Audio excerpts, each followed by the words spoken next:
Good morning, everyone. Welcome to Second Tuesdays at PERB. This morning's discussion will be on collective bargaining and, the duty to bargain and the duty to provide information. And we have someone, Mr. Hathaway? Thank you. Mr. Hathaway was kind enough to provide us with some refreshments. You need to know that PERB did not spend any money on food, but Mr. Hathaway was gracious enough to... I didn't disclose that information to anybody. Right. Well, it's hard for us not to recognize a nice gesture.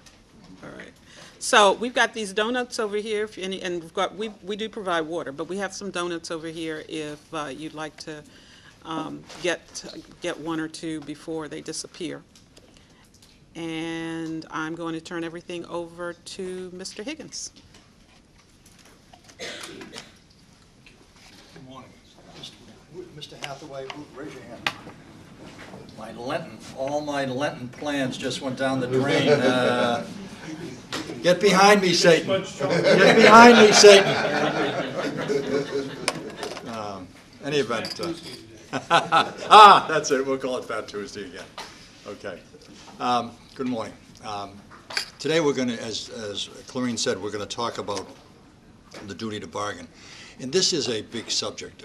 In fact, I'm the author of a book called Developing Labor Law. It's a 2-volume text on labor law put out by the Bar Association and American Bar Association. But my point in mentioning this is that Chapter 13 deals with the duty of bargain, and it is clearly the biggest chapter in the book. It is a monster. It is at least half again longer than any of the other 33 chapters in the book.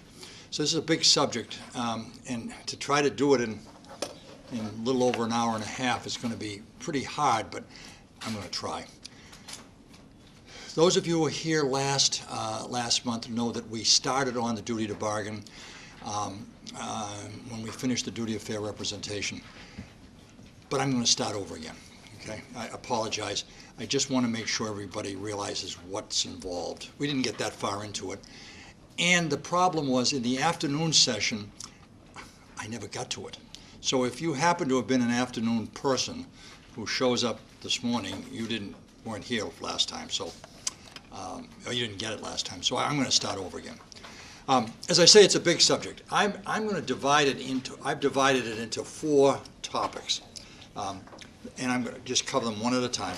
The first is the doctrine or the concept of exclusivity, and I'll tell you in a minute what I mean by that. The second concept will be the standards for bargaining. Basically, we're going to talk a little bit about what does it mean when the statute says good faith bargaining. You must bargain in good faith. What does that mean? And more importantly, how does PERB know whether you're in good faith? That's, I think, the real hard part. The third subject that we're going to talk about is the subjects of bargaining. What do you have to bargain about? What can you bargain about, but you don't have to? There are some things like that. And then there are what can't you bargain about at all? What are illegal subjects? We'll talk about that. And then the last thing, as Clarine said, we're going to talk about the duty to supply information. I think probably more people spends more time on this particular subject than on any other subject in this area. And so we'll spend some time on it too. And I'm going to use that as an opportunity to talk a little bit about what my reaction has been to reading the PERB cases. In some cases, yes, ma'am. The duty to supply information. Okay. I've been reading a lot of PERB cases the last 2 or 3 months with respect to the duty to supply information, and some of them, frankly, I'm just amazed that some people the way some people approach this duty to supply information. It does not have to be the nightmare that everybody seems to treat it as being. Okay. So anyway, those are the 4 things. Exclusivity. What does it mean? It means, let me see. Specifically, it means that the union speaks with one voice. The union is a union. It's one. Okay, it's one. And the whole concept of collective bargaining is really grounded in this doctrine of exclusivity. Whether you call it collective bargaining or you call it exclusive bargaining, it means one thing, and it means that when a union is certified, it is the collective bargaining representative for all. It speaks for one. It speaks for one. So, what are the problems in this area? Well, the problem, of course, is when the problems arise in the unfair labor practice area, when an employer seeks to undermine that exclusive relationship. And usually that comes about, when it comes about, is when the employer engages in direct dealing. Okay, direct dealing. What do I mean by that? Well, I'm going to tell you about 2 cases. They're very old, and they're very hard to reproduce them in 2015 D.C. government employee circumstances, because they go back to 1944 in their private sector cases. But they were important enough to go to the Supreme Court. One is a case called J.I. case, and the other was a case called Meta, M-E-D-A, photo. J.I. case involved a situation where the employees had individual employment contracts with the employer prior to the time the union came in. So when the union came in and the union won the election, the employer says, well, I can't really bargain with you about these people until their contracts expire, because I have an employment contract with them. And the Supreme Court says, sorry, no. Your employment contracts cease to exist when the employees voted for a union. Those employees are now represented by a single union. They speak with one voice. Forget those individual contracts, okay? The second case was a case called, as I say, called Metaphoto. This could happen a little bit in today's world, where the employees and the employer and the union are engaged in collective bargaining for a contract, and some employees come to the employer and they say, hey, quietly, by the way, outside the relationship with the union, they come to the employer and they say, we'd like to get a raise. That's really why we brought this union in here. If you'll give us a raise, we'll kick this union out. The employer says, sounds good to me. And he did it. And that was an unfair labor practice.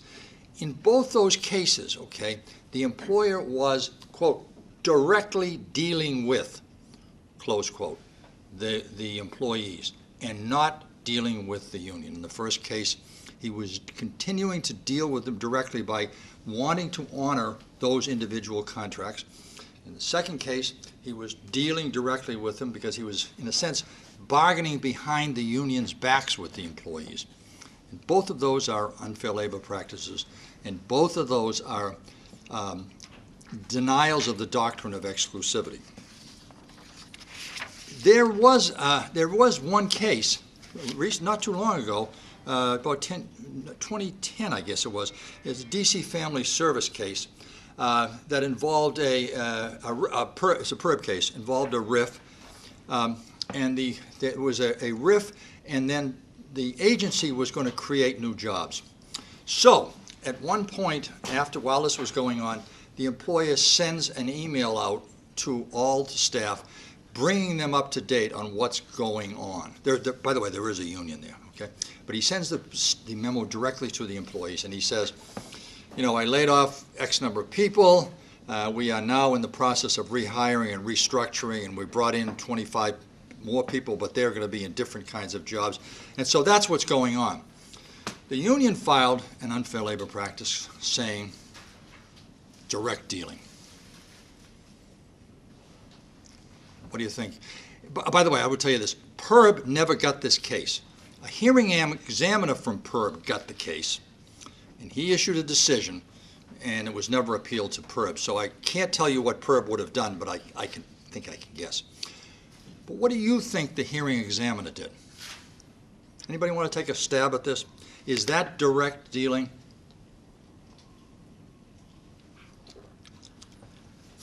No, I would say no. Why? Because it's just notice of a decision. Yeah. There's nothing wrong with talking to your employees. Yes, ma'am. You're exactly right. And that's all the employer was doing. He did it by email. But there's nothing wrong with talking to your employees and telling them what's going on. But don't be very careful, because if by telling them what's going on, you're really secretly and in your heart of hearts hoping this is going to lead them someplace, then when they react to you, you better be careful you better talk to your lawyer. That's what you better do.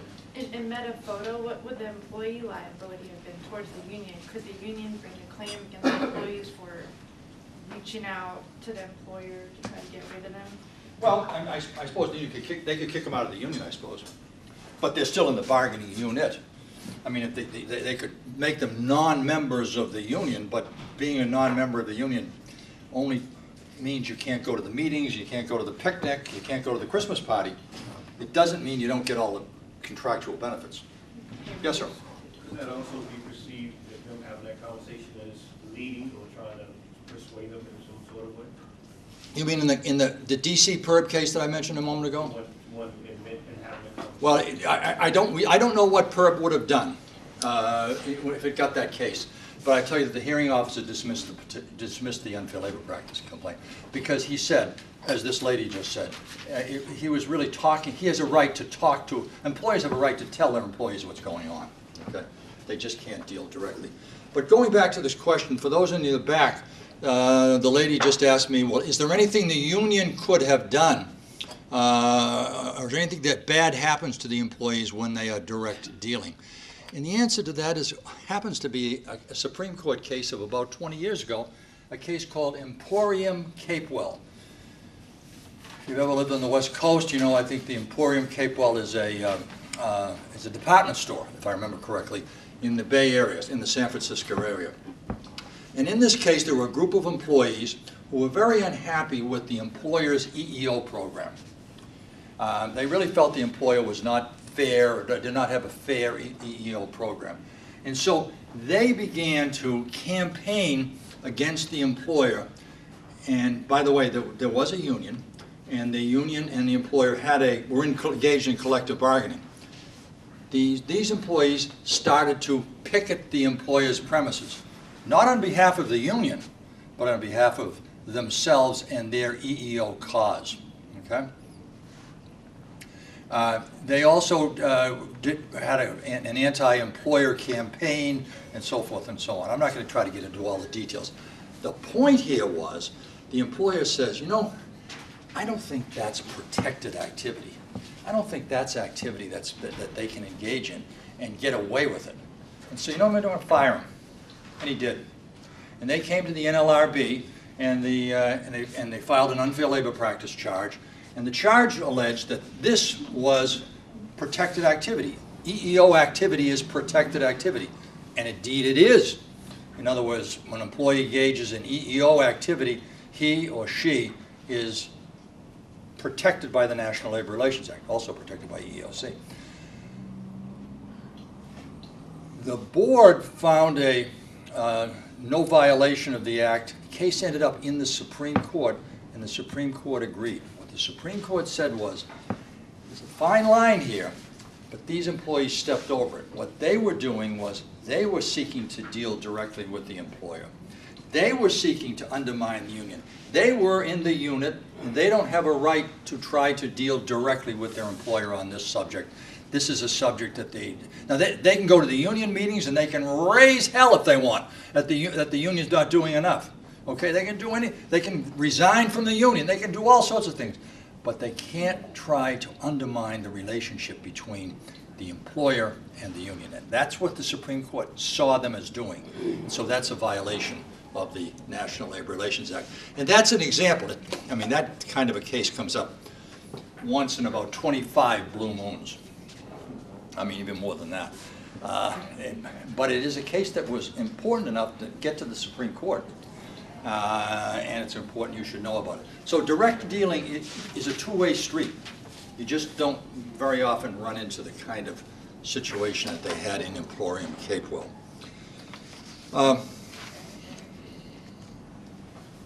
Now, everybody got his blue book. If you looked at your blue book, you'll know that there are situations where the employees can actually talk to their employer directly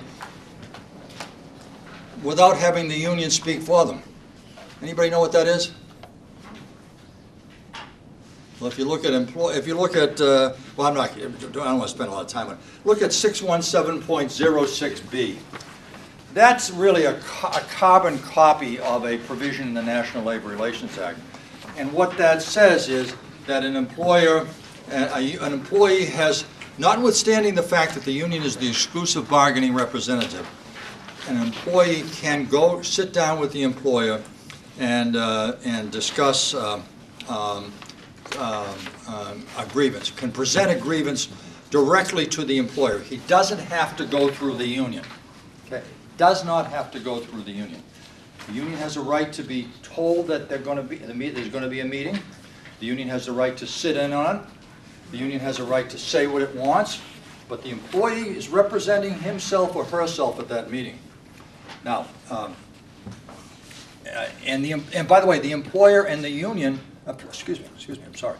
The employer and the employee can actually settle a grievance. Okay? But unless the union signs on to it, it cannot be precedent for future grievances. Okay? In other words, it doesn't bind the union's hand. Now, let's understand what we mean by grievance. Here we mean grievance with a very, very small g, not a capital G. That is, this is not a grievance that, like you're thinking about, under your collective bargaining agreement, where it can end up in arbitration. Because this employee can't take the case to arbitration under 617.06B. It's grievance. Let's use the word grievance. Let's use the right word. Beef, complaint, gripe. Okay. He can talk to the employer about it. He can try to work out his problems. But if the employer just tells him get lost, okay, he can't say, okay, we're going to arbitration. That's not that kind of a grievance. Okay. But that's not what 617.06B is talking about. Okay. All right, I'm going to move off exclusivity. Questions about those? Yes, sir.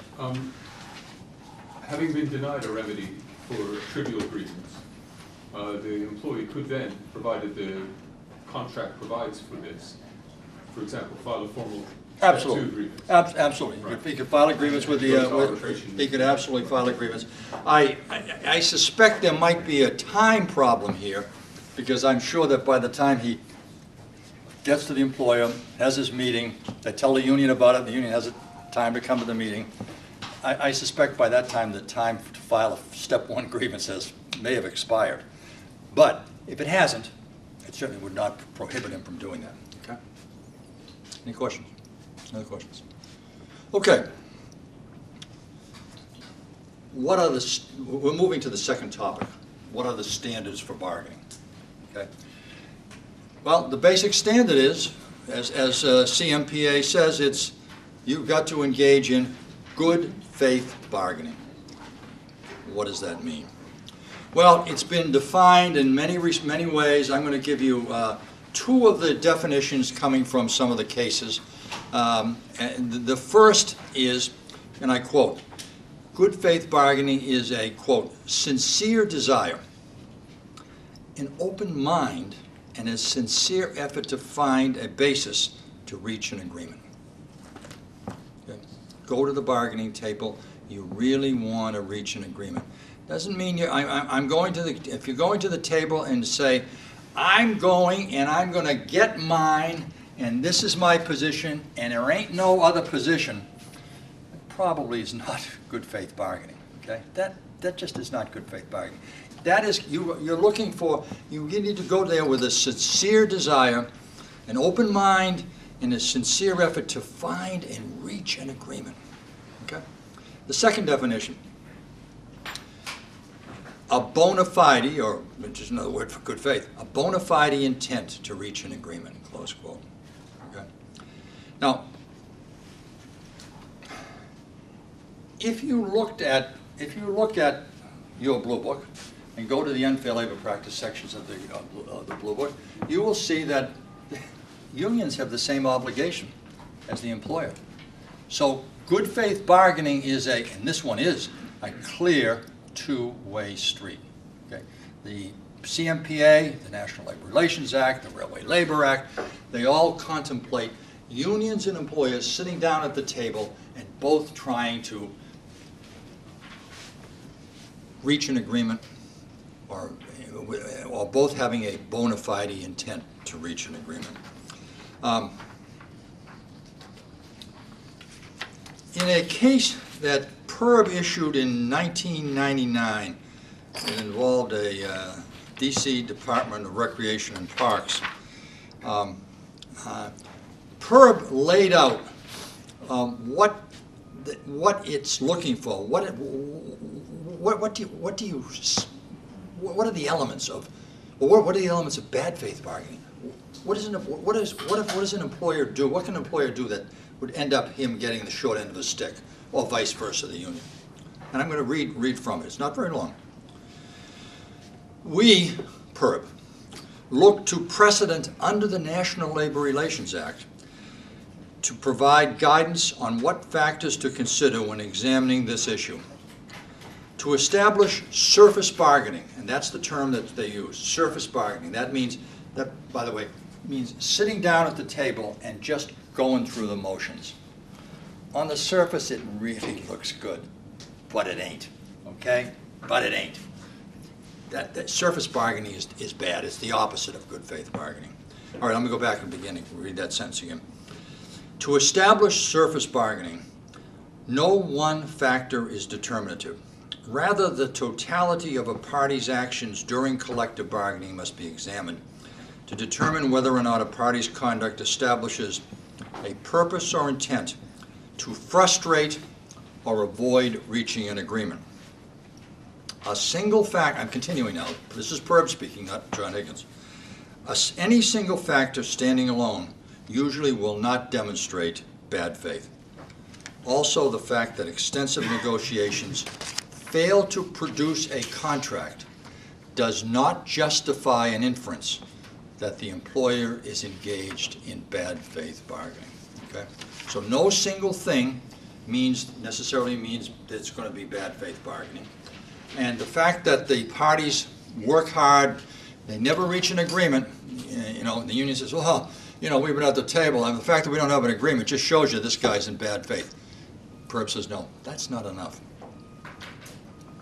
Now, obviously, these are very hard cases. By the way, that's H-A-R-D. If my Boston accent is throwing anybody off here. These are very hard cases, okay? Because what PERB is being asked to do in these cases, and what the NLRB is being asked to do, is to get inside the head of the bargainers to see if they are going through the motions.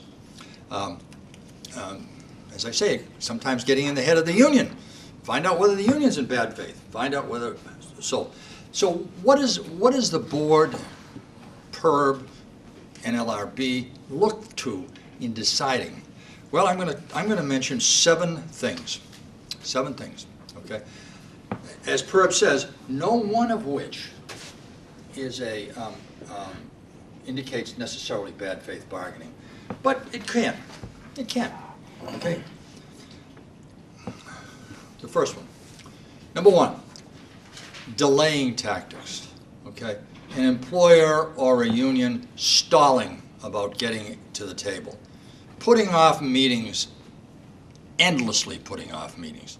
Obviously, you know, every management bargainer has a child who's going to be graduating from high school and may have to put off bargaining. The union has a child or a wedding anniversary and has got to put off a meeting. I mean, those kind of things everybody understands. But delaying tactics as a strategy can be evidence of a bad faith bargaining. Terminating meetings just jumping up at the middle of a meeting and walking out. Okay. Now, we all get angry.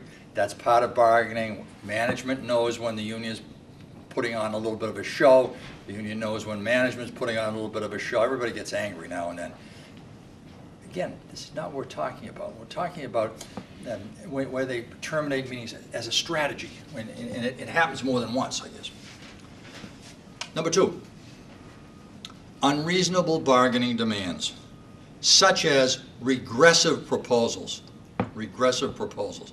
Now, in DC PERB, you know, most of the bargaining is not going on. You're not talking about wages. Okay, that's being done by compensation bargaining. But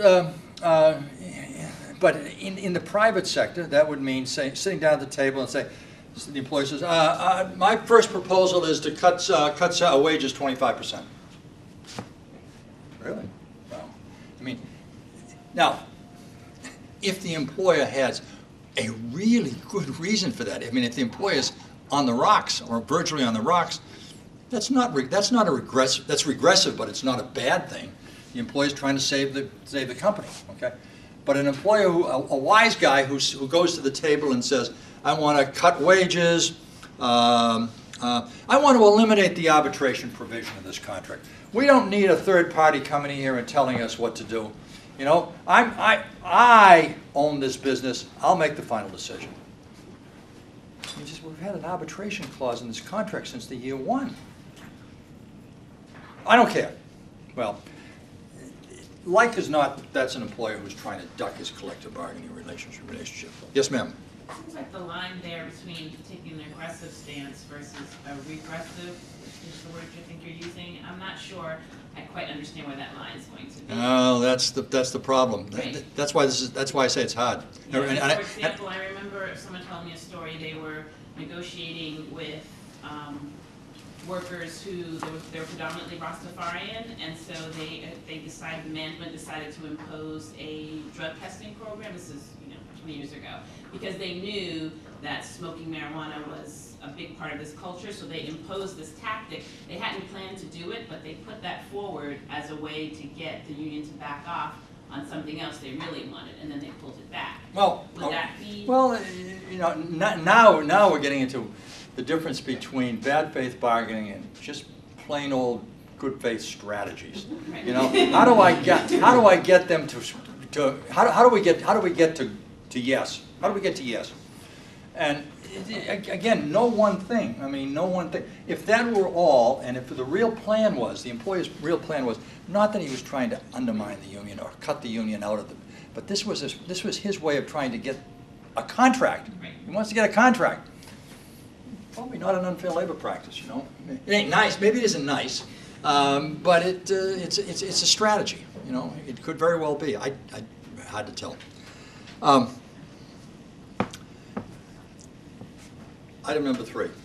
But by the way, let me back up just for a second on that. The hypothetical that I just gave you, not the Rastafarians, but the hypothetical I gave about taking the arbitration clause out of the contract, that implies that there's that there was a contract beforehand. A lot of these cases come up in more in initial bargaining than in contract renewal bargaining. In other words, the union wins the election, the employer has to sit down for the very first time with somebody else. Now, with somebody, the owner of this company now has to sit down with somebody who he thinks doesn't have any stake in, doesn't care, all they care about is dues. That's what the employer's saying. All they care about is dues. You know, regressive bargaining there would be not necessarily denying arbitration. That's understandable in that circumstance. The employer says, "Look, I've never had a union before. I'll go along with the grievance procedure, and I'll go along with maybe arbitration for a discharge, but not for anything else. Okay, anything else I want to call the final shot." Well, it's understandable while the employer is trying to feel his way along with this new element in his factory, this thing called the union. But again, it's no one. You've got to examine the bargaining in the context in which it took place. Is it a new first time bargaining, or renewals? And so each case deserves to be treated separately. Unilateral changes. Unilateral changes on the way I've written it on my notes here is unilateral changes on mandatory subjects. That's number 3. Number 3, yes, sir. Number 3, unilateral changes, mandatory subjects. I'm going to just skim over that a little bit because I'm going to be talking about unilateral changes later on when I get to the subject of bargaining. But unilateral, just quickly so you understand, that means that the employer who has an obligation to bargain with the union about wages, not hours in DC government, by the way, wages and conditions of employment, or wages and hours, but they do that through the compensation board, not at your table.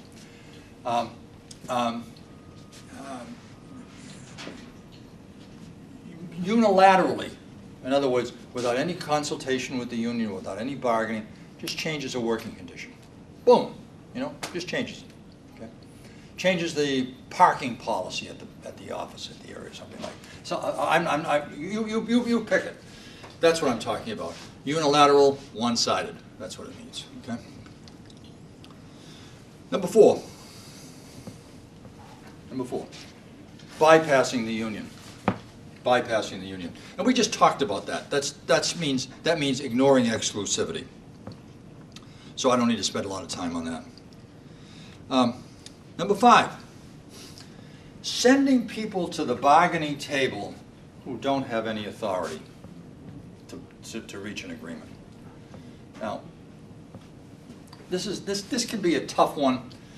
Again, it's in a course as short as this, it's really almost impossible to define it. But what it means is, okay, I mean, no person at the bargaining table usually has a right to actually sign the contract right there. They all work. Everybody works for somebody else. The union works for the members.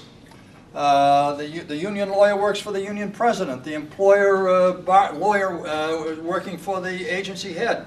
So they got to go back and clear things. But sending people to the table who are nothing but errand boys or errand girls, just bringing the things back, and you know, that's unlawful. Okay, that's unlawful. Okay, so they need to have some role in deciding this. Number 6. Withdrawal from already agreed upon provisions. Withdrawal from already agreed upon provisions. Okay, so they're bargaining and they reach an agreement on something, and usually what happens is they usually initial it. It doesn't mean that it's not going to be final until we get an overall contract, is usually the way the deal is. But then the employer walks in out of the clear blue one day and says, you know, that provision we agreed to on the hours, I've changed my mind. I'm pulling back. Well, is that a bad faith bargaining? It's certainly a sign of bad faith bargaining. It's certainly a sign. Now, if the employer has a good reason, if something just happened overnight or last week that prompts this employer to have to do it, it's a real good business reason or a good government reason or an agency reason, then it might be okay. Again, you have to look at everything in context. And lastly, number 7, injecting new proposals into negotiations. You know, you've been sitting there for a month now, hammering out a contract, and then all of a sudden the employer or the union drops a new proposal on the table. Just out of the blue. Just boom. Where did it come from? And it's not an easy one. Let's assume it's a blockbuster. Okay, it is a blockbuster. And the employer says, "Oh my God!" The employee says, "We had a contract here. Now we're almost back to square one with this thing." Now, can that be okay? Again, it can be okay if there's a real good reason, good faith reason why it came up then, not a month before. But there better be. There better be. Okay? All right, yes, sir. So most of these examples are like contract negotiations. Does any of these things apply to like I&I bargaining? Yes. Well, yes. Oh, absolutely. The same thing would happen, except that usually in I&I bargaining, there aren't a lot of things that can be changed. In other words, the employer. It's kind of like the employer just telling you, okay, we want to make this change. Yeah. But all of these things apply in I&I bargaining. Yes. Okay. Not quite the same way sometimes because there aren't usually as many subjects on the table. It's just a little bit different, but the PERB or the NLRB are going to be looking at this same kind of stuff if there's an allegation of unlawful practice. Okay. I wrote in my notes here, I'm going to repeat. I wrote it 3 times right across the page. I can't emphasize this enough. What PERB's looking for and what the NLRB is looking for, are looking at is bargaining overall, bargaining overall, bargaining overall. If you're taking notes, write that down, bargaining overall, okay? That's what they're looking at. They're looking at the whole shooting match. Now, I want to tell you about a case. It's a case called General Electric. It was a 1960 decision of the NLRB and of the Second Circuit. And I'm going to tell you about it because I am old enough to remember it, but if you're not old enough to remember, it's a case you ought to know just a little bit about. I'm not going to spend a lot of time on it, but General Electric was represented nationally by the IUE, International Union of Electrical Workers. And they had national negotiations. And the head of labor relations for General Electric was a man named Lemuel Boulware, B-O-U-L-W-A-R-E. And he came up with a concept of bargaining that became known as Boulwarism. And it was the rage in the 60s. I mean, if you went to a labor law class in any law school, that's what they were debating. Is Boulwarism okay? If you went to a meeting of labor and management officials and a bar association meeting, everybody was talking about Boulwarism. Okay? Everybody was talking about Boulwarism. What was it? Boulwarism was not a wise guy. He was not trying to bust the IUE, but he really bothered him, all this crazy stuff where he had to lowball a proposal, okay? And the union highballed a proposal, and they both knew that wasn't where it was going to end up. You know, it was like, what's his name? What's the guy that just signed with the Dolphins? So, yeah. I mean, it wasn't like coming in with a proposal like he came in with a proposal like that. He got it. How he did it, I mean. But anyway. No, but he said, you know, this is a game, and we know it's a game. Management knows it's a game, and union knows it's a game. And he said, I'm not going to play that game anymore. What I'm going to do is I'm going to go out and survey the employees about what they're interested in. Then I'm going to go to all of our competitors, Westinghouse and everybody else, and see what they're paying. Then I'm going to sit down and I'm going to come up with a proposal that I think is really a good faith proposal. And the union can take it or leave it. Okay? This is our proposal. We're not lowballing this thing. We're doing this after very careful study. Okay? Very careful study. And no one ever challenged Boulwar's good faith. No one ever said, hey, Lem, this is, you're not telling the truth. Even the union didn't say that, okay? But the union filed unfair labor practice charges against General Electric. The board found a violation. Case went to the Second Circuit. What do you think they said? Huh? Boulwar won. How many think Boulwar won? 1, 2, 3, 4, 5. Okay, everybody think, anybody else? As long as it was good faith. Well, okay, so you think he won. How many think he lost? The losts have it, okay? And this is a very hard thing to say because what the board says, this is just not what the Act contemplates. And that's what PERB would say. This is just not what CMPA contemplates. CMPA contemplates an exchange of ideas, not someone walking to the table and say, that's it, just take it or leave it. No, no, no. And so again, this kind of brings us back to what is good faith bargaining. It's an overall effort to try to reach an agreement, but to do it through bargaining and not through an edict, not through a mandate. Yes, sir. Was the surveying of its own employees, was that taken into consideration at all? No, it was not considered part of the unfair labor practice. Yeah. But that could be a problem. But anyway, all right.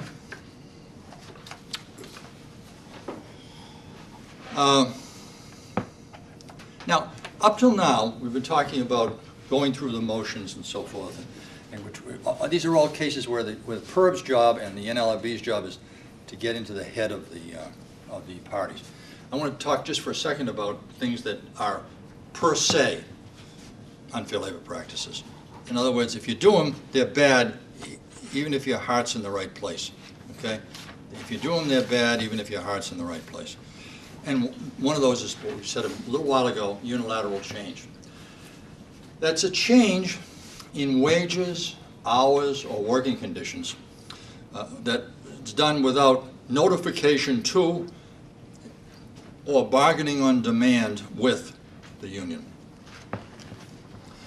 Why is this bad? Why is this bad? Well, it's bad because for really 4 reasons. It violates the plain meaning of the statute, which means that the employer has an obligation to bargain or deal with the union. Second, it really injures the concept of collective bargaining. It really is, it's anathema to collective bargaining. Third, it minimizes the influence of organized bargaining, and that's really what bargaining is all about, is to try to get the employer to get its position on the table and the union to get the employee's position on the table and reach something that both of them can live with. And fourth, it emphasizes to employees that suggests, or at least that collective bargaining is useless. So those 4 reasons are really why unilateral changes are unlawful. Well, so let's, when is it okay for the employer to do it? When is it okay for the employer to do it? Well, when it's covered by the contract. When it's covered by the contract. In other words, when the union and the employer have agreed that the employer has a right to make the changes without coming to the union. It could very well be there's a lot of those kind of provisions often in contracts. Okay, very well be. Or it can be a statutory, mandatory management right, a statutory management right. Okay, we'll talk about those in just a few minutes. But those things don't exist in the private sector, but they do clearly exist in the PERB. They clearly exist before FLRA in the public sector. Most public sector statutes have management rights that management has, and they permits their management to make changes and without bargaining with the union about it. My friend over here, before he raises his hand, he's going to say to me, well, what about is there I&I bargaining there? And the answer is yes, and we'll come to that in a minute, okay? But the second time, and it's in the private sector, not at PERB. The other way, it's either covered, if it's covered by the contract, that's one. The second would be if management and the union bargain to impasse, and they can't reach agreement, a good faith impasse. Can't get there. The employer is privileged to make the change. In that sense, it's not unilateral because he doesn't do it without notification to the union. He indeed talked to them about it. But let's go back to this covered by the contract because there's a very interesting element in PERB collective bargaining law that you should be aware of. I'm talking about a 1994 decision of PERB. It's a UDC case, okay? And I'm going to read to you a kind of a long sentence. It's only one sentence that PERB wrote about this. Relief from an alleged misapplication or a change in a practice that is specifically covered by the effective collective bargaining agreement lies not within the statutory authority of the board, but in the available rights and obligations arising under the from the collective bargaining agreement. Now, the particular facts in that UDC case were a change in practice. Actually, there were two issues in the case. One was a change in practice of the employment of unit members, and by the way, these were full-time faculty. How it was decided whether they would teach courses that would otherwise have been taught by part-timers, okay, by adjunct faculty. The other issue in the case involved a change in the criteria for offering summer school courses. And the collective bargaining agreement at UDC at the time read, quote, qualified faculty in a department may request to be assigned one course for which a part-time appointment would have to be made. The university has discretion to grant this request.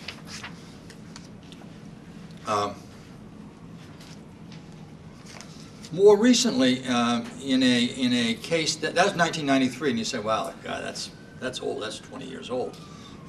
Maybe PERB's changed its mind. No, they haven't. More recently, in a December 2014 decision, PERB says, a unilateral change in established and bargainable terms and conditions of employment does not constitute an unfair labor practice when such terms and conditions are specifically covered by the collective bargaining agreement. By the way, that case was called as a Department of Mental Health case, PERB number 14-U-14. Here there was union. There was past practice was there was leave to attend union-sponsored programs, and the contract said employees may be granted administrative leave to attend union-sponsored programs and trainings if the Office of Labor Relations approves. Okay, that was what the clause said.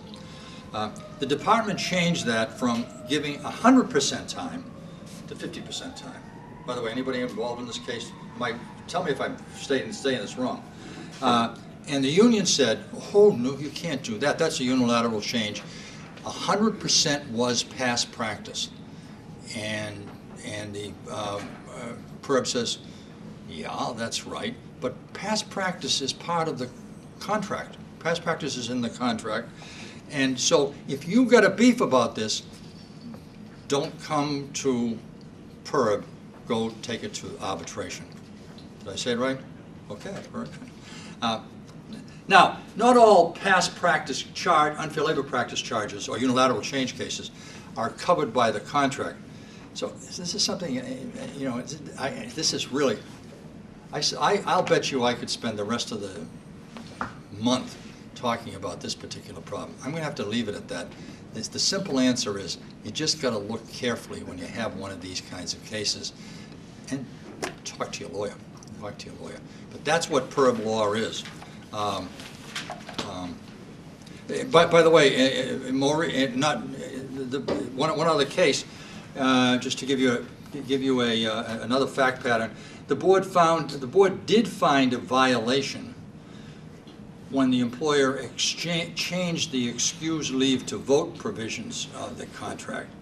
The union claimed that it was past practice and that was beyond what the DC personnel manual allowed.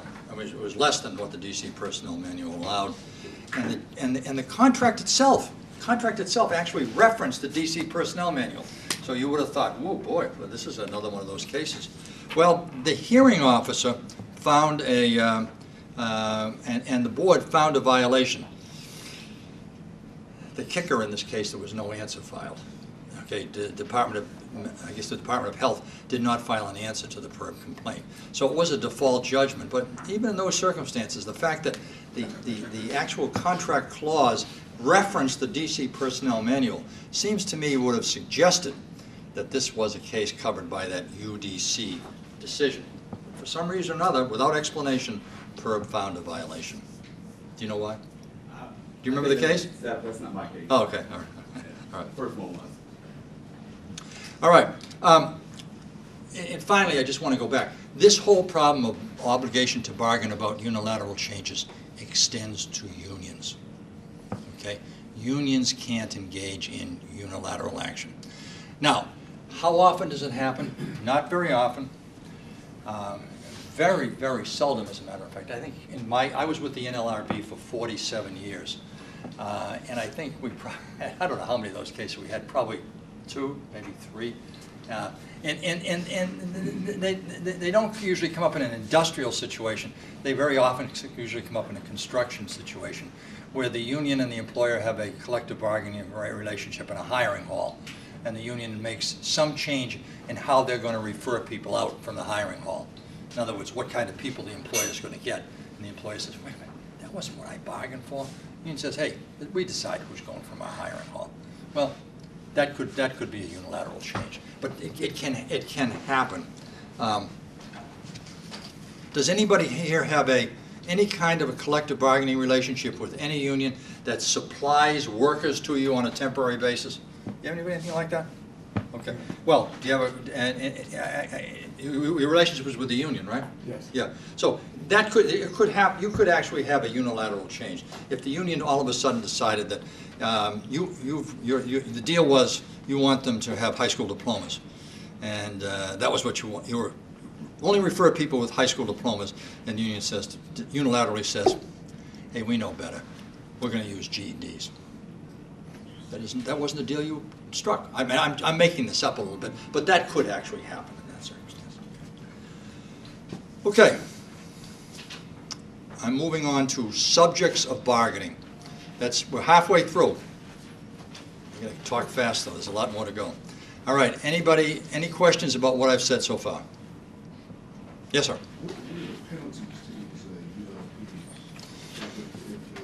these Well, okay.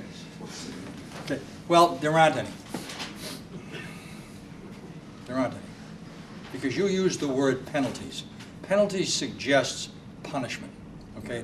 The root is the same word from the Latin word for punishment. Okay. There are no punishments under the National Labor Relations Act, and there are no punishments under the CMPA. Okay. What there is are remedies for these unfair labor practices.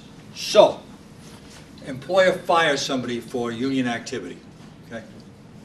Okay. What does PERB do? Well, does PERB punish the employer for doing that? No. What PERB does is it remedies that unfair labor practice. It tells that employer, that agency, put this guy back to work, give him his job back, give him back pay, okay, for what he lost. And if he, by the way, while he was off, he was driving a cab for his brother-in-law and made more money than he would have made if he was working for that agency, he gets no money. Okay? Okay. So he only gets what he lost. Only gets what he lost. And they have to post a notice in the office saying we won't do this again. so that all the employees who were the subject and know about that unfair labor practice will know that PERB caught them, and the employer is saying, I won't do it again. Now, again, those are not penalties. And the National Labor Relations Act is not a punitive statute either. It is a remedial statute. It remedies. This is something that irritates the heck out of unions. They were always trying to, the idea of putting in penalties, fines for doing that. You know, make them hurt. Right. That's not what Congress decided. That's not what the DC City Council decided when they passed the statute. Okay. All right. All right. We're moving on to subjects. This is a sort of a way of repeating what we were talking about in the unilateral change case. What it means is, what are the subjects that you have to bargain about? When you sit down at the bargaining table, what does the employer have to bargain with you about, and what doesn't he have to bargain with you about? What does, for that matter, the union have to bargain if the employer would like to bargain about something? Okay? Now, this is not going to be a class in compensation versus non-compensation bargaining. I suspect almost everybody in this room knows more about that than I do. So what I'm going to be talking for a lot of times is be talking mostly about private sector, although there are a lot of subject cases before PERB. Let me start off by saying the subject area, the concept of subject of bargaining is divided into three parts. Okay? Part one, mandatory. The things that you must bargain about if you are an employer or if you are a union. Okay? Now, do you have to raise them at the table? No, but if the other guy raises them, you've got to talk about them. You've got to bargain about them. Okay? The second one is permissive. The things that the union can raise and you don't have to bargain about if you don't want to, or vice versa. Okay? In other words, but if you want to bargain about it, that's okay. That's okay. Okay? And the third thing is illegal subjects. Things that just aren't right, aren't good. Now this all comes from a Supreme Court decision, a case called Borg-Warner. It's a, 1958, I think it was 1958, I remember the years now. Believe it or not, it was before my time. There was a period before my time. But it's a case it's a concept that PERB has adopted. If you want to look at a case called DC Nurses 12, it was a 1982 decision, but it was reaffirmed as recently as 2013 in a case 13N-03, opinion 1389. All right. Now, what does CMPA say about this subject? Well, if you look at 1.617.08b, the statute says, all matters shall be deemed negotiable except those that are prescribed by this subchapter. Negotiations concerning compensation are authorized to the extent provided in 1-617-16. Okay?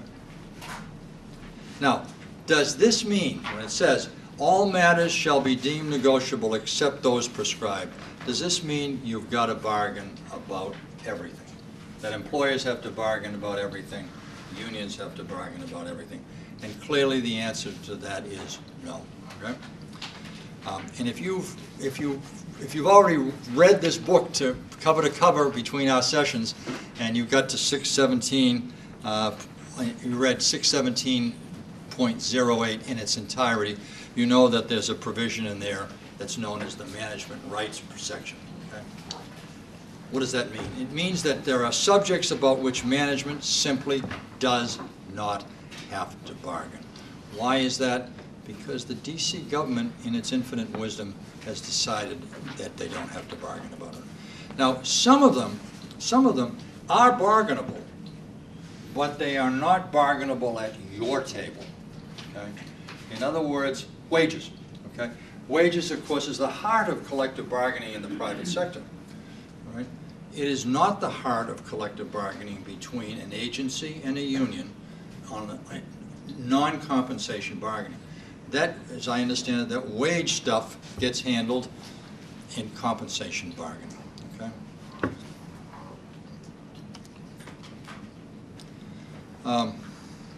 Well, let's take a look at a couple of subjects. How many people here have a collective bargaining agreement that includes provisions about hours? This is non-compensation bargaining? No, compensation and non-compensation are bargained at the same time. Oh, okay, all right, all right. Do you have a non-compensation contract that has hours in it?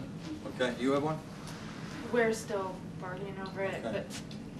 but this is a topic I have a lot of questions about, because I mean, I know tours of duty is something that is part of management rights, but oftentimes I think unions want to bargain over flexible work schedules and.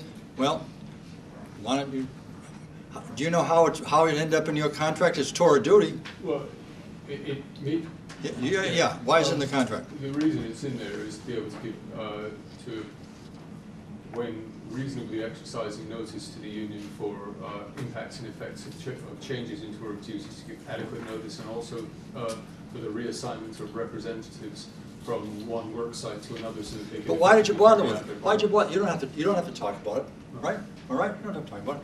You know why that's in there? Because management waived the right to bargain about that, okay? In other words, if you look at those items in 617.08, all those things are management rights that are, well, with one exception, that are waivable, okay? I don't think RIF's waivable, is it? No, I don't think RIF is waivable. But all of those things can be are things that if you get it, if you have it in your contract, it's because management agreed to do it. Okay. And if you want to, let's see, if you want to read a case on this, if that's something if you're doing this on your own, you might take a look at Local 36 firefighters. All right, a 2013 decision of PERB, and this was not an unfair labor practice case. This was a negotiability case. The question was whether or not PERB, whether or not the DC fire department had to bargain about tours of duties. And here's the proposal.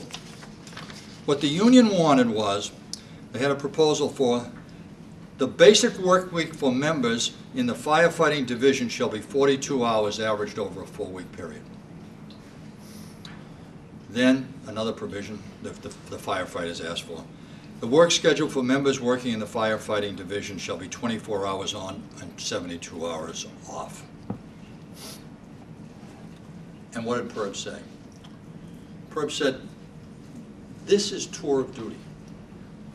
And tour of duty, you know, by the way, the firefighters tried desperately to get PERB to make a distinction between tour of duty and hours, and their efforts were unsuccessful. PERB says tour of duty is hours. Okay, tour of duty is hours, includes hours. And what PERB cites in its decision is 617.08A5. Personnel authorities shall retain the sole right to determine, and I'm now going to quote, A, the mission of the agency, its budget, its organization, the number of employees, and to establish the tour of duty. Okay. Also, the number, types, and grades of positions of employees assigned to an agency's organizational unit, work project, or tour of duty. Okay. So, if you have something in your contract, for example, that says work teams, the contract says, work teams shall be composed of 8 employees 4 employees, 5 employees. Anybody have anything like that in their contract? Okay, well, if you did, again, that would be something that management waived. When you proposed that, when the union proposed that, or not you, everybody's a union. When the union proposed that, the manager could have just said, I'm sorry, you just haven't read 5A and B lately. Here's a copy of it. We're not talking about that. Are they privileged to do that? Answer, yes. Okay? Now, but as I say, management can waive. Yes, ma'am. So between contracts, you had negotiated tour of duty before. Did you read my notes? That's just what I'm going to talk about right now. I've got you. All right. How long is a waiver good for? That's your question. That's your question. How long is a waiver good for? And the answer is the life of an agreement. The life of an agreement. In a case called, another DC fire case, by the way, fire and emergency, it's an 06 case, PERB described the waiver rule as follows. It has 3 parts to it. The waiver rule is part 1. Management can waive a management right. Part 1. 2. A waiver doesn't mean the right that this is a waiver in the future. 3. But if management waives, yes, ma'am. Will you go back to number 2? Yes, ma'am. A waiver doesn't mean that the right is a waiver forever, or forever in the future. Okay. And the third really explains that a little bit better. If management waives and puts it in the contract, it stays in effect for the life of the agreement. But when the agreement expires, that waiver expires. Okay? Management can renew it, but they certainly don't have to. Okay, you say, I understand what you said, Higgins, but I read 617.08A paren A-1, and that says no waivers. What are you talking about? Because it says, doesn't it say an act, exercise, or agreement of the respective personnel authorities, management rights, shall not be interpreted in any way, in any manner, as a waiver of the sole management rights contained in subsection A of this section. What does that mean? It does seem a little inconsistent with what I just said. Well, Councilman, is it Mendelson? Chairman Mendelson. Chairman Mendelson explained that. And he says, waivers are good. Waivers are alive and well, okay? He said, this new paragraph, and I'm quoting him now, this new paragraph should not be construed as enabling management to repudiate any agreement it has or has chosen to make. Rather, this paragraph recognizes that a right could be negotiated. I don't know how it could be interpreted that way, but he's the city council chairman, and that clearly is the law, and PERB follows that law. Okay? Okay. Questions about that? Because I think management rights probably is something you may want to have. What we're talking about. All right. Let's go back to our 3 subjects: mandatory, permissive, illegal. Give me some examples, Higgins, about what's mandatory. Well, if you're in compensation bargaining, it says right there in your statute, 6 wages, hours, and working conditions, tours of duty, everything. Okay, all those things are in there. But what about in non-compensation bargaining? Give me some examples. Well, parking, drug testing, grievance procedures, okay? The time for filling vacancies. I mean, those are just a few examples. Probably you could name 25 more, but those are subjects about which management has to bargain. All right, what about permissive subjects? What are permissive subjects? Well, just for openers, there are all those management rights provisions of 617-08. Those are permissive subjects. That is, they can be bargained about, but management doesn't have to be bargaining about it. Okay, they're not mandatory subjects, okay? So just to quickly run through them, lest there be any confusion here. Directing the employees, hiring, promotions, transfers, relieving employees because of lack of work. These are all management rights. Determining the mission of the agency and its budget. Determining the technology of performing work. Internal security practices. So, let's take technology of performing work. Is there anything about bringing new computers into the workplace that management has to bargain with you about? You, if you're a union, has to bargain about. See if I can get somebody else to answer the question. All right, you win. What? The impact and effects of that. Impact and effects. Okay, there you are. So even if management has a right to decide that we're going to put in Macs for everybody's going to get a Mac, a laptop. Even if management, there may be the effects of my Mac, by the way, is not working right now. So that's an effect. There may be something the union would like to talk about. Maybe training on Macs, how to be a better Mac person. But those kinds of things, the implementation and impact of that on the bargaining unit. In the private sector, they don't use those words. The NLRB just uses one word. It's called effects bargaining. The effect of and I think it's a better word to it, the effect of that change on the unit employees.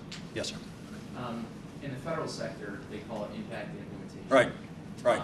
And there's a test for determining, because sometimes an impact and effects proposal can interfere with the management right. So let's say it's a management right to discipline employees.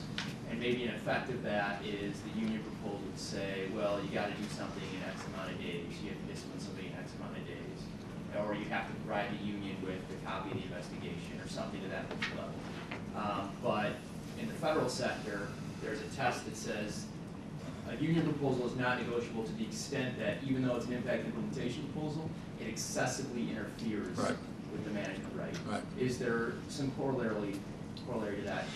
I have not found anything, but when I was looking through the cases in PERB, I was looking to see if there were any cases on that very point. No, okay. I don't know of any cases that involve, but I suspect PERB would come out the same way. Yeah. That if the union puts proposals on the table that really are not designed to deal with the effects of this thing on employees, but really are designed to just stop management in its tracks. They are so draconian that even though they are effects on employees, but they're so draconian that if management agreed to them, they'd never be able to get by the max, or they'd never be able to do whatever it is they wanted to do. That, I think,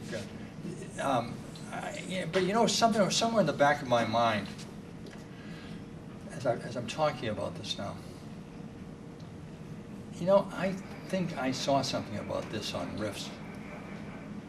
I think I saw something on this about this on RIFs. RIFs, by the way, are not a management right in the 617.08 sense. That is, management can't waive the right to decide RIF. Okay, it doesn't have to, and it can't bargain with the union about the decision to RIF. Okay. Remember, we're talking now about the decision. Management, effects talks about the effect of that decision on employees. You have to bargain with the management has to bargain with the union about the effects of RIF. But way in the back of my mind, and sometime I'll tell you what, I'll try to find it between now and our April section. But I just vaguely recollect PERB saying something about that it can't be so obstreperous. The union's proposal can't be so obstreperous that it blocks management from doing what it wants to do in the area of RIF. Okay.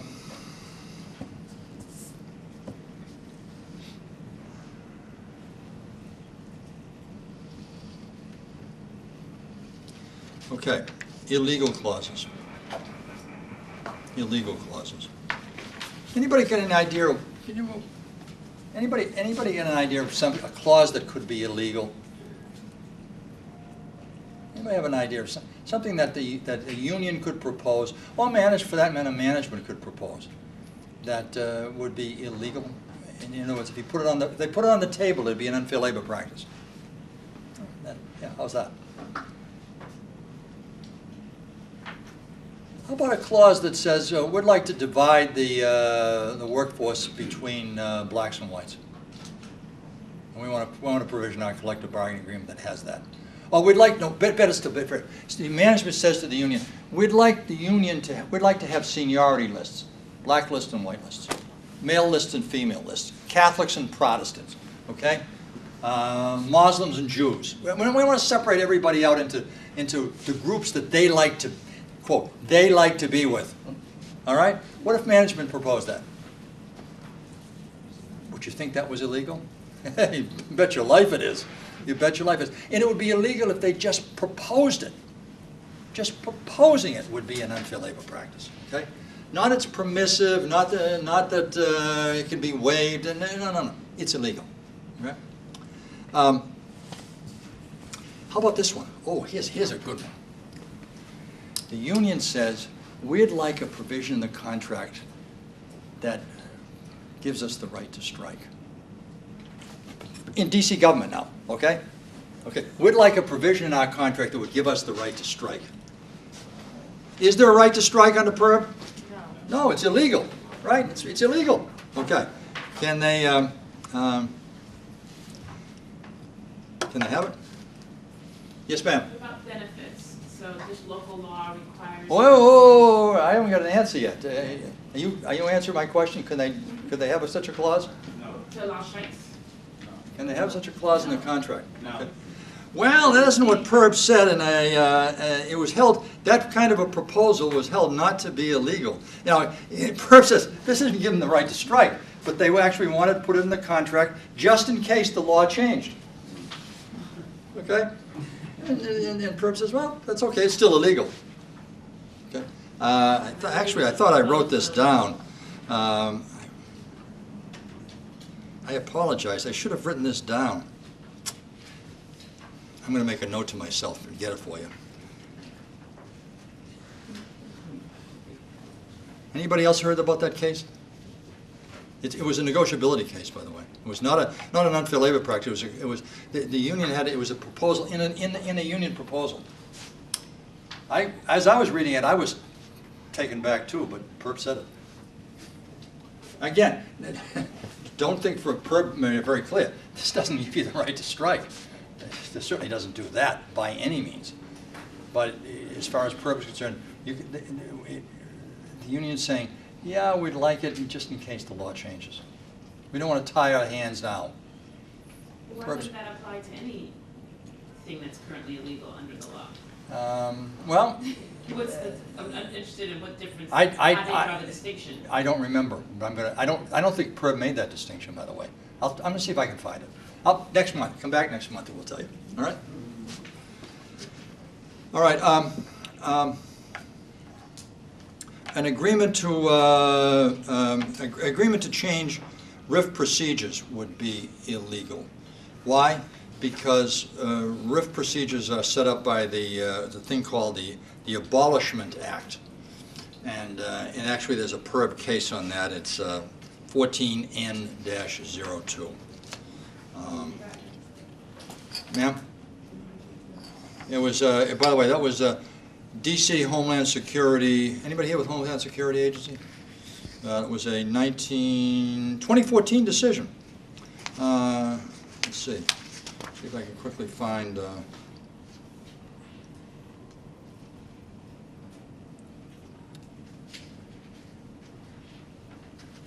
The PERB, the union said we'd like a proposal that says this is a negotiability case. We'd like a reduction in the clause they wanted was a reduction in force will be conducted in accordance with the provisions set forth in a citation to the DC Code. They wanted that in their contract. PERB said, Nothing wrong with that. All you're right putting the law in your contract. But the next thing that the union asked for was, it said the agency shall provide the union with 30-day advance notice when a RIF includes members of the bargaining unit. And the agency further agrees upon request to participate in I&I effects bargaining concerning the reduction in force. Sentence number 1 there, not negotiable. Sentence number 2 was negotiable. Okay. Number 1 was 30-day notice, not negotiable. Agreement to engage in I&I bargaining, negotiable. Yes, ma'am.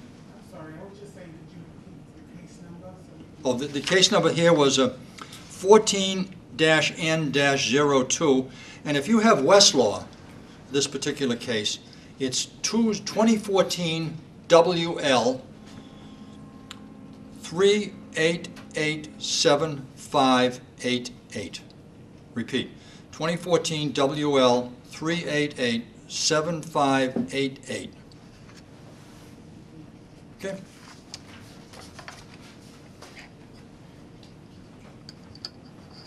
All right, just to repeat myself, even though there may be no decision to bargain or no obligation to bargain about the effects, about the decision, there may be obligations to bargain about effects.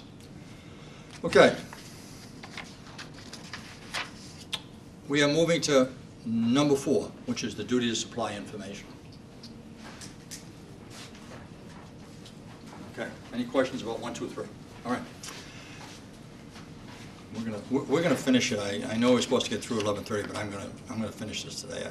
I'm sorry. I'm gonna finish it. Well, I'll talk fast. All right. Both management and unions have an obligation to supply necessary and relevant information in collective bargaining. Why is that? It's because Congress and the D.C. Council, everybody who has anything to do, knows anything about labor relations at all, knows that the exchange of essential information is what makes collective bargaining work. Now, what kind of bargaining are we talking about? Well, bargaining for a new contract, that's area number 1. And the same thing is true when you're bargaining during the term of the agreement. In other words, you're bargaining over grievances, you're bargaining over other issues of contract administration. Because that's really what's going on. Sometimes we don't think about that as bargaining, but it really is. All right. Information obligations during contract negotiations. Let's talk about that first. The lead case on this is the Supreme Court's decision in Truitt. I don't have the citation, I'm sorry, but it's Truitt Manufacturing, okay? Truitt Manufacturing. It's a big Supreme Court case. And the court said, and I quote, "Good faith bargaining requires honest claims. Issues important enough for bargaining are important enough to require some sort of proof of occurrency." Or of accuracy, I'm sorry, I misread my notes. Some sort of proof of accuracy. Now, Truitt usually comes up in the private sector in what's called inability to pay cases. The employer says, "Oh, I can't afford to pay those wages, I just don't have the money to pay it." Well, the board has said, and the courts have said, when that happens, then the employer has an obligation, upon request of the union, to open its books. The union says, "You say you can't afford it?" The employer says, "Yeah." He says, "Fine, we'd like to have our auditor, our accountant, go through your books." The employer says, my books are personal, private. You can't have those. The Supreme Court says, no, they can. If they're claiming inability to pay, they've got to be able to prove it. If the union says prove it, you've got to be able to prove it. Okay? Right. Now, I will tell you that in the private sector, those cases are very, very hard to get that kind of an order from the board or from the courts, because nobody wants to force employers to give it up. But that's the law. That is the law if the employer is claiming inability to pay.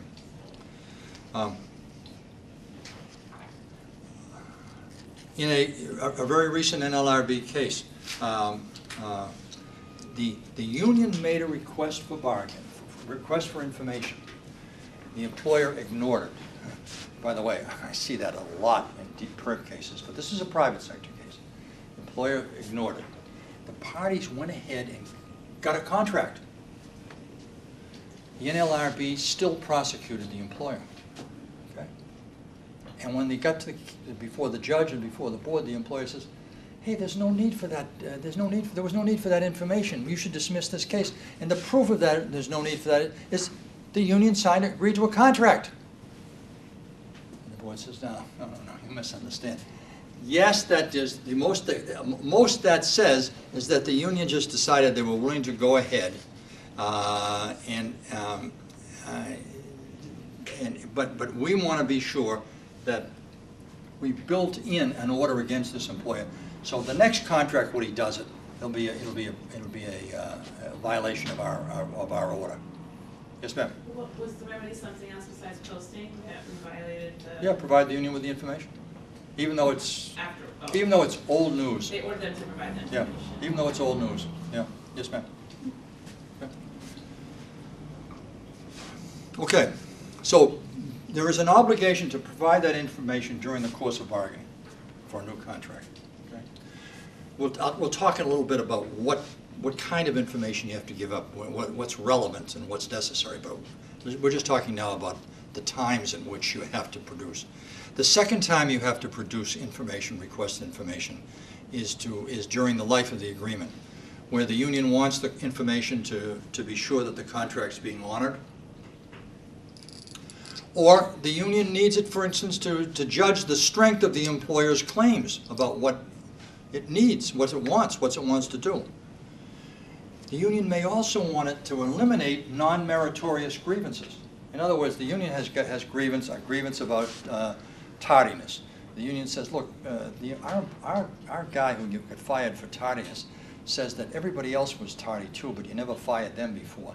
We want to look at all of the time cards for the past year to just see if that's true. Why does the union want it? Well, the union wants it maybe to help prove its case if it goes to arbitration. That's okay. But it also wants it to see if this guy was telling the truth.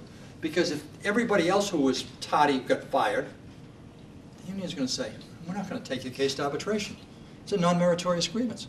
So it serves the employer's interests to provide that information.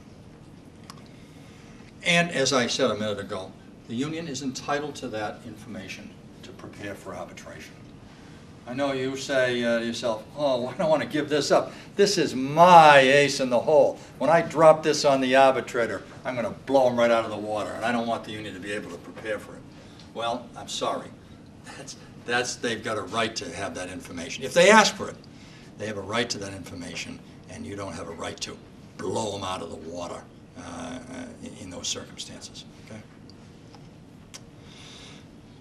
Needless to say, if that information is that good, you're going to be able to blow them out of the water anyway. You know?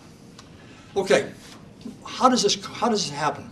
What's the nature of the duty to supply information? Well, first there has to be a request.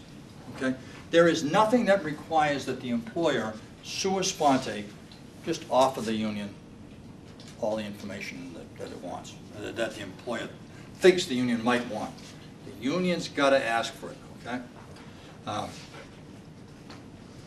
The information, that request doesn't have to be in writing, but if anybody here is a union person, I suggest you do it. But in law, it doesn't have to be in writing. And secondly, it doesn't have to be repeated. You say it once, get the message across. The employer's refusal to do it is an unfair labor practice. Now, I will tell you this. I was really surprised as I was reading the cases, how many cases I found in which a DC government, an agency, okay, just ignored information requests. I mean, it was just hard to believe. Or, better still, what they did was, I think some of these people, I think, are living in dream world. Okay, they get the request, they acknowledge it. They acknowledge it. They say, we have your request, we'll be in touch with you. And they never get in touch with them. And they think the union, it's like I think they think the union has Alzheimer's. That the union is going to forget they made the request. I mean, please, if those of you who are with agencies, okay, This is really what makes collective bargaining work. And by the way, this is what makes your relationship work with the union. You know, I mean, if you say to yourself, I'm a union guy, I'm a management guy, I wish we had a better relationship with the union. It'd be really good if we could really work together. And then you don't honor requests for relevant and necessary information? Or better still, if you've got a reason why you can't, we're going to come to this in a second, if you've got a reason why you can't give them the information, call them up and tell them that. Ask them to come to your office and explain it to them. Don't ignore it. I mean, no wonder the union gets mad as hell at you. You know? It's mind-blowing. It's a two-way street, okay? Because if you're a union and you are sending burdensome requests, you just decide, just throw it up on the wall and see if it sticks. We'll put everything but the kitchen sink in the information request and send it to the employer. Well, you're not really encouraging the collective bargaining process either. You know, ask for what you need, and then sit down and work with the employer if he's got a problem. I hate to sound like a priest from my parish yesterday, Sunday morning in Mass up on the pulpit, like I'm giving a sermon. But I hate to sound it, but I mean, there were so many cases that where this was it. I couldn't understand it. I could not understand it. Anyway, okay. So the information has to be relevant. It has to be a request. Question. Yes, sir. If information requested is not, all of it's not disclosed, can it be introduced in arbitration, the undisclosed information requested? Okay. In other words, I don't know if any of the people in the back of the room heard the question. The question is, if they don't disclose the information, can it be introduced into arbitration? Okay. That's a decision for the arbitrator, but I think most arbitrators would say, no, it can't be. Okay. We're not going to let you sandbag the union. Yes, ma'am.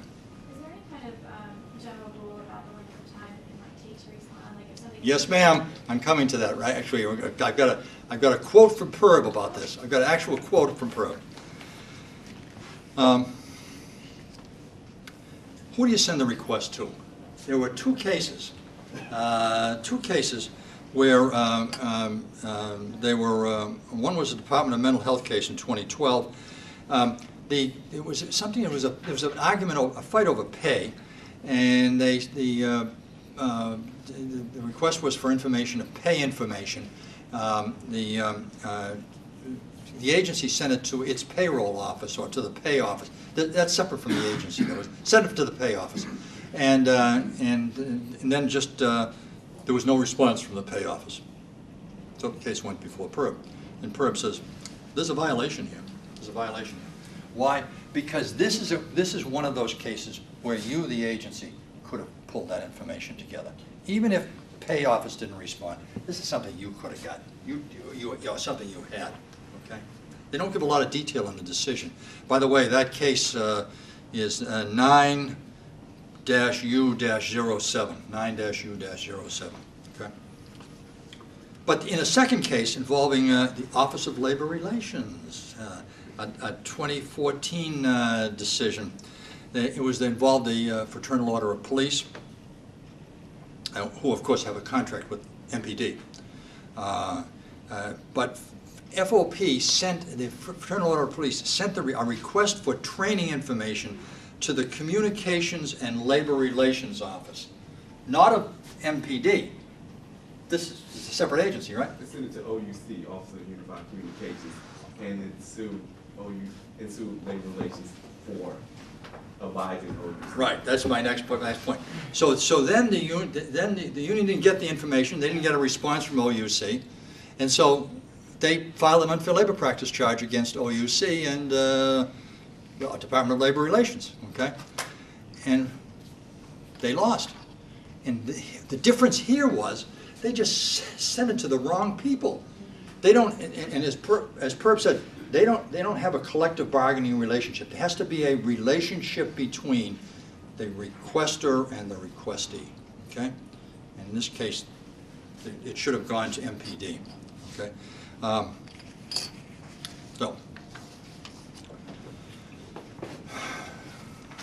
What should be in the request? Well, it should have the information you want, request for the information you want. But it should give the reason too. It should give the reason too. Now, I know that those of you who maybe taken a basic labor law course, you say, you know, I've heard about this thing called evidence, information that's presumptively relevant, and I know I don't have to make a case for that. But I admonish you, if you're making an information request. And by the way, it goes without saying, this applies to unions as well as employers. When the if the employer is making a request of the union for some information, it should give the reason why it wants that information. Okay. As a matter of fact, if you want the case on this, I didn't write this down. I didn't write the name of this case down. I'm sorry. Anyway. Oh, yeah, no, it's a Metropolitan Police. I'm sorry. It was 9-U-59. And if you're a Westlaw person, it's 2011 WL 6978311. So PERB pitched because the union, in that case, the union asked for information on change in policy regarding take-home police vehicles. And PERB pitched it because the union didn't tell the employer why it wanted it. Yes, sir? Sorry, she asked about another time, and Huh? I didn't get another time to respond. I'm coming to it. No, I'm coming to it. That's on page 18, and where did I? Where is it? That's on page 19 of my notes. Okay. All right. Now, you know, I started giving you a little sermon about this thing, but let me just give you a couple of cases that I just wrote down the dates. February 18th. Well, I'm not going to tell you who the agency was. February 18th, response. The request is made. March 4th, it's acknowledged, and quote with saying, we'll give you a prompt response, close quote. April 29th, the union hasn't heard any more, they ask again. May 21st, the union still hasn't heard, they ask again. Now, what kind of a relationship is management trying to cultivate here when February 18th, by May 21st, having said we're going to give you a quick prompt response, that was the word the management used. 3 months later, still no response. Now, if this was a problem, if there was a burden, sure, but call the union and tell them, you know. That's how you deal with your wives or your husbands, isn't it? That's the way I tell them. I never, my wife asks for something, I just say no.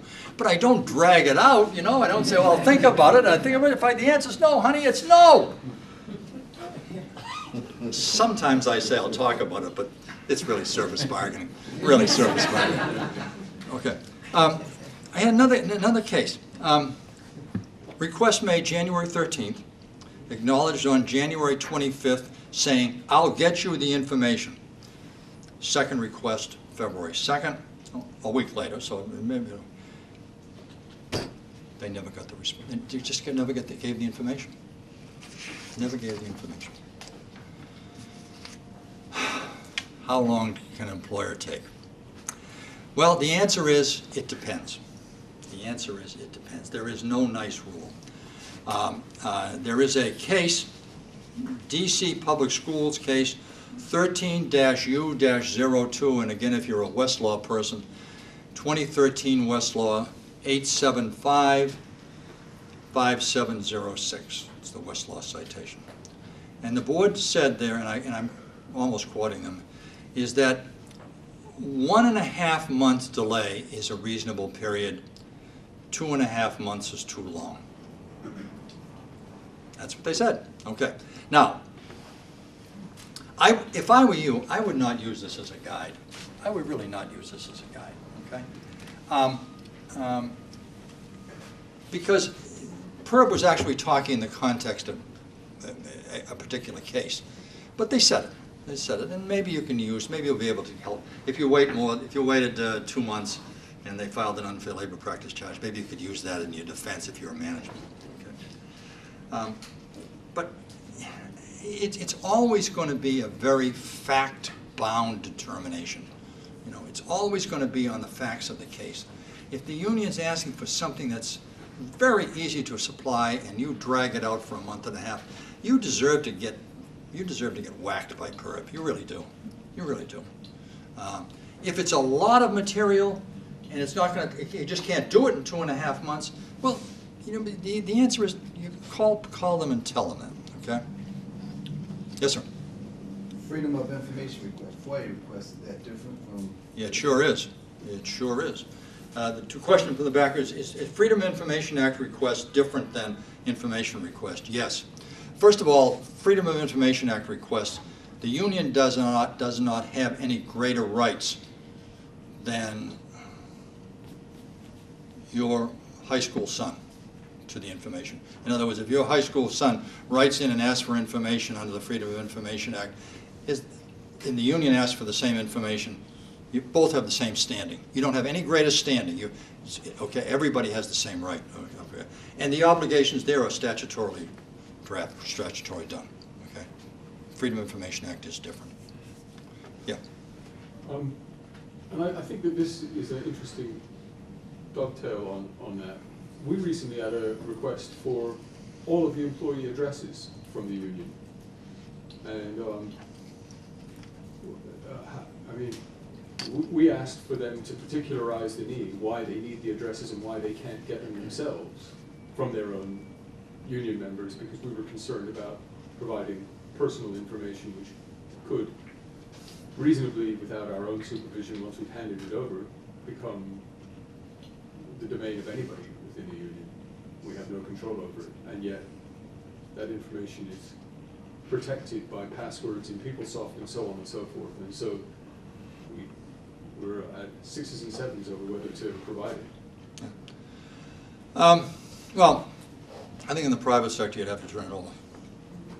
My recollection is you have to turn it over. Certainly, in the private sector, the union gets it. The private sector, the union gets the addresses of the employees even before the union is certified. It gets it as part of the election process. You know, in other words, it's what's called the Excelsior rule. And we'll be talking about that next month, by the way. But if there's going to be an election in the private sector, the union gets the names and addresses of all the union employees prior to the election. So the union can go out to their houses and knock on the door and talk to them about why they should vote for the union. So I don't know what the personnel laws are in the District of Columbia. I don't know that. But I will tell you that I don't think you'd have much of a leg to stand up. Now, let's back up just for a second.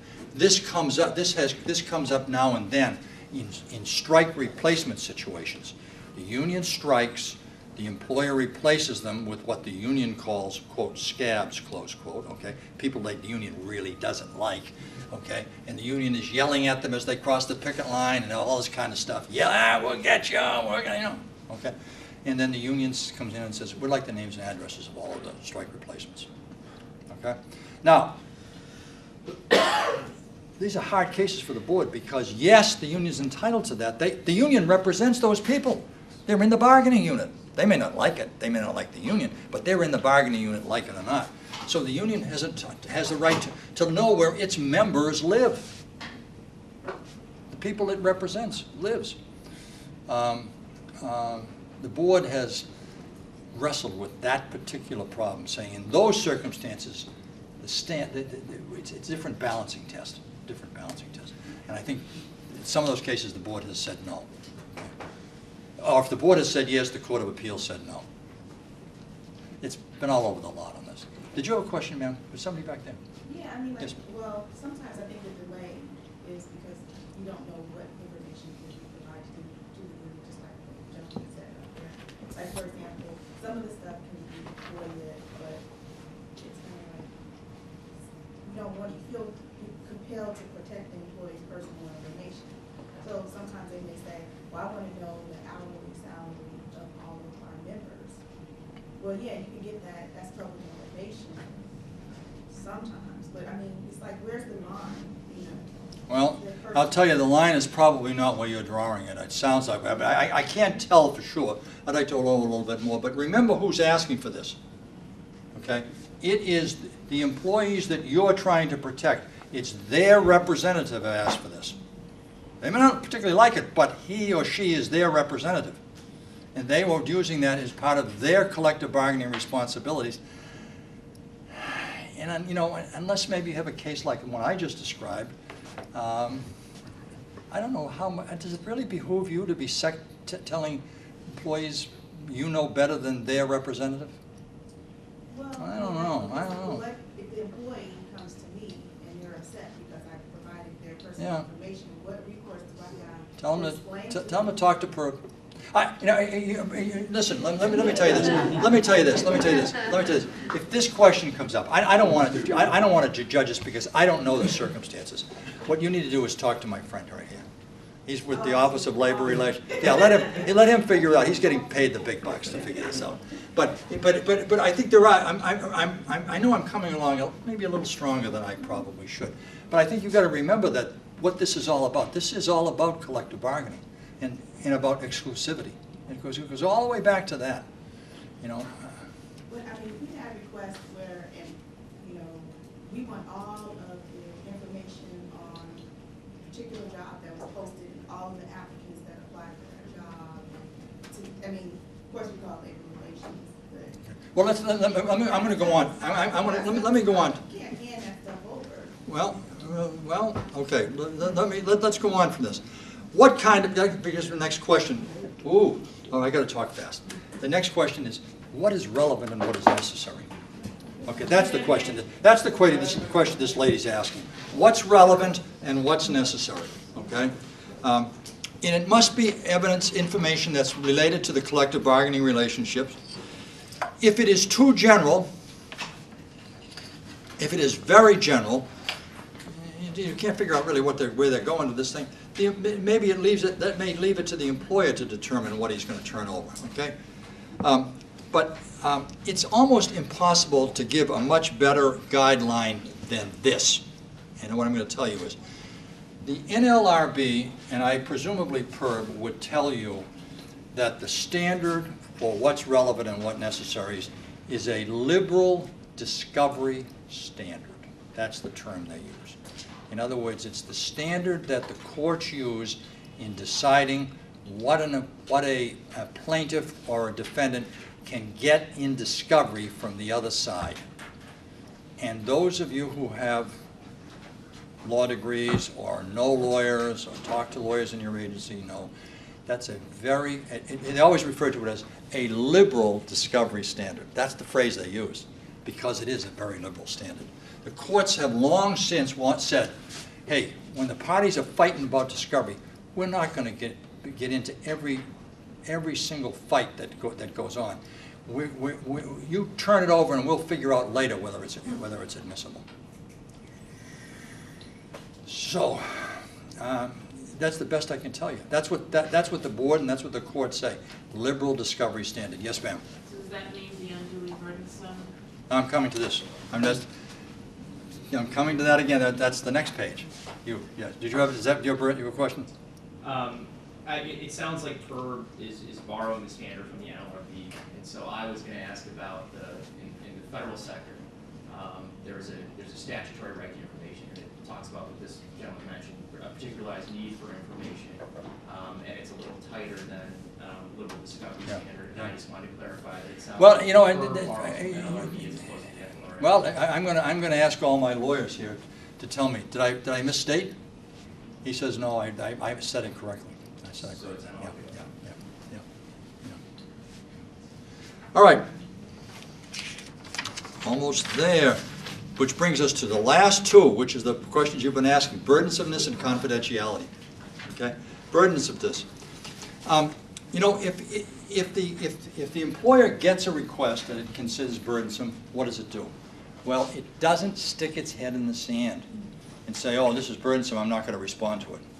Okay, because you have an obligation at that point to come forward and contact the union and say, "Hey, this is burdensome. You're asking for relevant and necessary information. At least some of it is, but what you're asking for is you're asking for the kitchen sink, and this is going to take half our budget to do this. Do you really need this?" Okay, and call the union in and ask them. That's really what PERB says. Now, do I have a PERB case? I do not. But I have an NLRB case, and PERB always says it follows NLRB, an NLRB case of just within the last month. A case called UPS, 362 NLRB number 22. Okay? And again, this is the time when parties really need to make their collective bargaining relationship work. They really need to get together and try to work out this problem. You know, the union says, the employer says, look, you're asking for too much. Is there any way you can pare this down? And by the way, if the union says, no, we insist on everything, and indeed burdensome, employer wins. The union, at that point, the parties have an obligation under CMPA to bargain with each other about to try to resolve their problems. This is not a game. This is parties trying to resolve collectively resolve their problems. Ma'am? 362 NLRB number 22. It's involved United Parcel. Same thing with respect to confidentiality. Okay? If you are really troubled by that, call the union and says, we're a little troubled about giving you the names and addresses. We really are a little troubled. Is there anything we can do short of that will help you with this problem? Now, by the way, I think there's the answer to the union may say, hey, look, these are our employees. We want to know where they live. We want to send them newsletters. We want to send them a newsletter. You could say, well, how about if we distribute the newsletter at work? But I guess my point is, this is the kind of thing where you should be sitting down with the union trying to solve the problem. Okay? Now, if they're asking for medical information, whole different problem. Okay? That is confidential material. But can you just say no? I don't think so. I don't think so. You need to say, look, you're asking for confidential information. Is there anything I can give you that would solve your problem? Can I give it to you in the aggregate without any identifying information? Would that solve your problem? Union says, no, I want to know every jot and tittle about the health of every employee in the unit. Well, the answer is, I'm sorry, if that's your last proposal, the answer is no, and the union loses. The union loses. So, in other words, the union has an obligation to come forward at that time. Again, it's collective bargaining. Yes, sir. Who had his hand up? I did. So oh, sir, I'm sorry. I'm sorry. Did I answer it? Yes. Okay, all right. Okay. All right. Just the last point. By the way, I'm leaving information. Any more questions about information? The last point. Just something, we're now finishing up on unfair labor practices, and something I did not mention before, but it's a good way of wrapping up the whole subject, and that is the whole subject of protective orders under CMPA. CMPA has a provision, well, no, actually, I'm sorry. I take that back. It's PERB Rule 520, paren 15, close paren. Rule 520, 15, paren, close paren. And it's what that says is that PERB has you can come to PERB if you have an unfair labor practice case, and you think that by the time this thing gets through PERB, the remedy here will be totally meaningless. There will be remedial failure. You know, the lawyers will stretch this thing out so that by the time we get a PERB decision, it won't mean anything. I need relief now. You can, if you have that kind of a case, you can come to PERB and ask for, what do they call it? Preliminary relief. At the NLRB, they call it 10J injunctions. But it's the same principle. And if you're interested in it, there was a 2013 case involving the Office of Unified Communications, 13U-20. The PERB said no, by the way, in this case. In case involved unilateral change in the official time policy for union officials. Okay. And if you're Westlaw, it's 2013 WL 34895 9590. 348-9590. Okay. All right, I'm going to, well, we went over a little bit, but we finished. Yes, sir. That last case you just mentioned, you said PERB said no because the OUC, the union didn't approve unilateral changes? No, no. PERB said they're not going to give preliminary relief. We're not going to give you the relief pending the final decision of PERB. Ultimately, the union may have won this case. I don't know. That's not the point, though. Okay. Let me just quickly tell you something. Next month, we're going to spend the next month talking about representation cases at PERB. We're going to actually have a movie.